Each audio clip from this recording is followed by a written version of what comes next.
Assalamualaikum warahmatullahi wabarakatuh. Kami dari kelompok 7 ingin membahas tentang teori tingkat bunga dan suku bunga dengan anggota kelompok 1 Eka Ila Komariah, 2 Imanina Nuraida, 3 Ivan Dwi Nugroho, 4 Novi Puspitasari.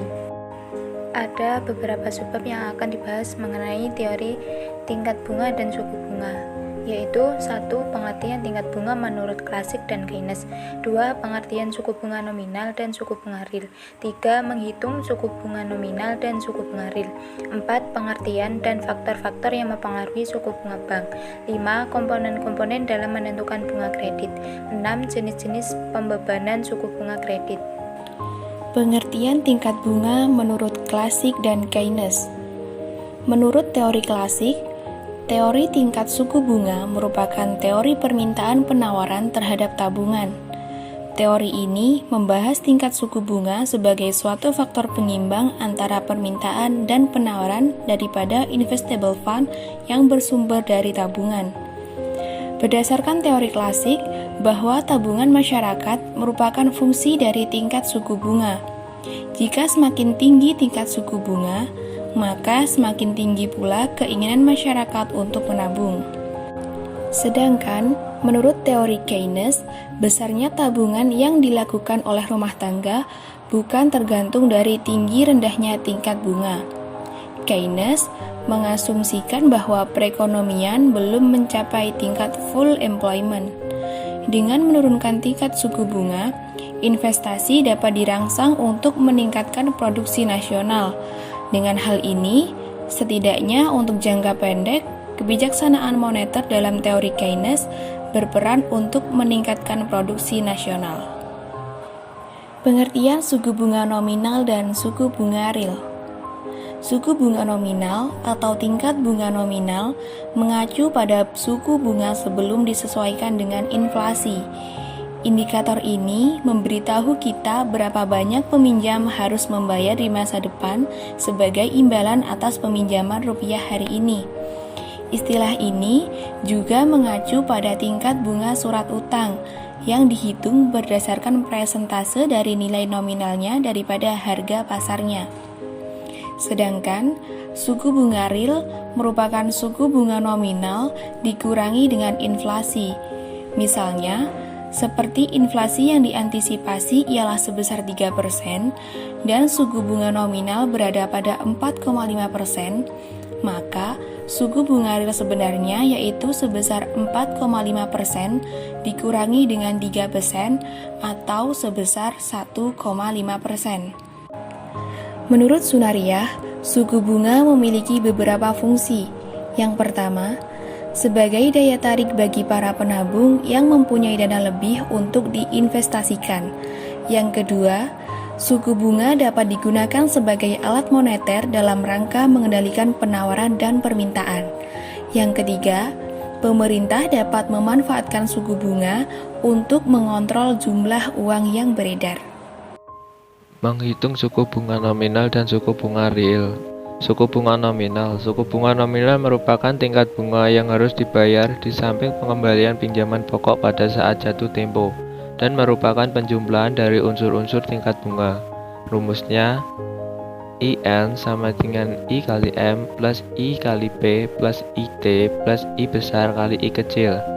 Keterangan, I kali M merupakan tingkat bunga murni, I kali P merupakan premi resiko, IT merupakan biaya transaksi, dan I besar kali I kecil merupakan laju inflasi. Suku bunga real. Suku bunga real merupakan tingkat bunga nominal dikurangi laju inflasi yang terjadi selama periode yang sama. Rumusnya, I besar R sama dengan I besar N dikurangi I besar I kecil.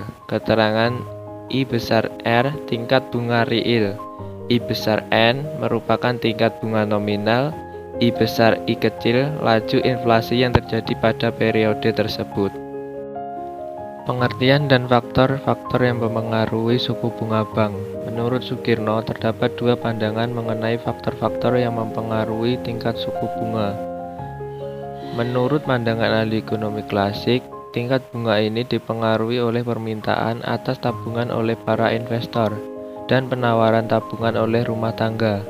Dan menurut pandangan Keynes, tingkat bunga ini dipengaruhi oleh jumlah uang yang beredar dan preferensi likuiditas atau permintaan uang. Terdapat faktor-faktor yang mempengaruhi suku bunga bank, yaitu yang pertama, kebijakan pemerintah. Maksudnya, baik bunga simpanan maupun bunga pinjaman tidak boleh melebihi bunga yang sudah ditetapkan oleh pemerintah. B. Harga laba yang diinginkan, maksudnya kesesuaian dengan target yang diinginkan.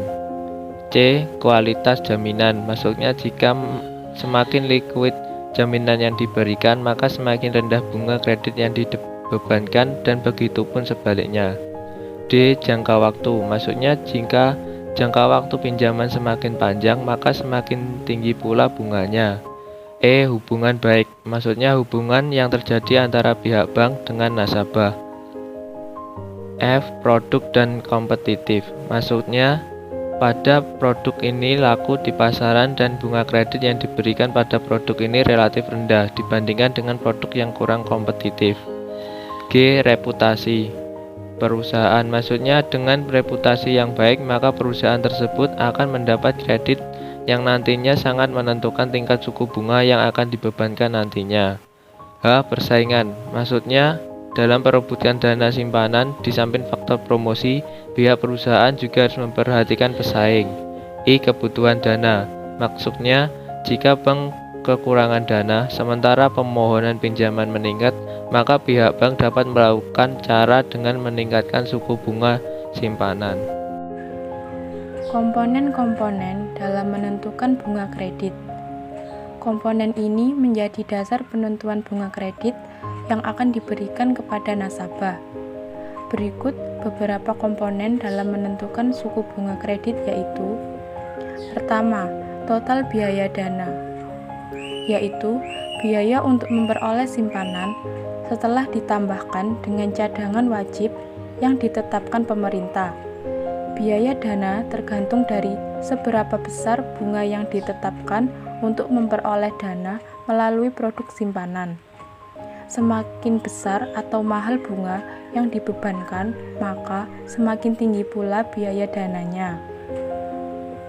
Kedua, laba yang diinginkan, yaitu laba atau keuntungan yang ingin diperoleh bank dan biasanya dalam persentase tertentu. Penentuan besarnya laba juga sangat mempengaruhi sektor-sektor yang dibiayai. Misalnya, jika proyek pemerintah untuk pengusahaan kecil, maka labanya pun berbeda dengan yang komersial. Ketiga, cadangan risiko kredit macet, yaitu cadangan terhadap macetnya kredit yang diberikan karena setiap kredit yang diberikan pasti mengandung suatu risiko tidak terbayar. Risiko ini dapat timbul baik disengaja maupun tidak disengaja. Oleh karena itu, pihak bank perlu mencadangkan sebagai sikap bersiaga untuk menghadapinya. Keempat, biaya operasi, yaitu biaya yang dikeluarkan oleh bank dalam melaksanakan kegiatan operasinya. Biaya ini terdiri dari biaya gadai, biaya administrasi, biaya pemeliharaan, dan biaya lainnya. Kelima, pajak, yaitu pajak yang dibebankan pemerintah kepada bank yang memberikan fasilitas kredit kepada nasabah lainnya. Jenis-jenis pembebanan suku bunga kredit. Pembebanan ini dibedakan menjadi 3 jenis. 1. Flat rate.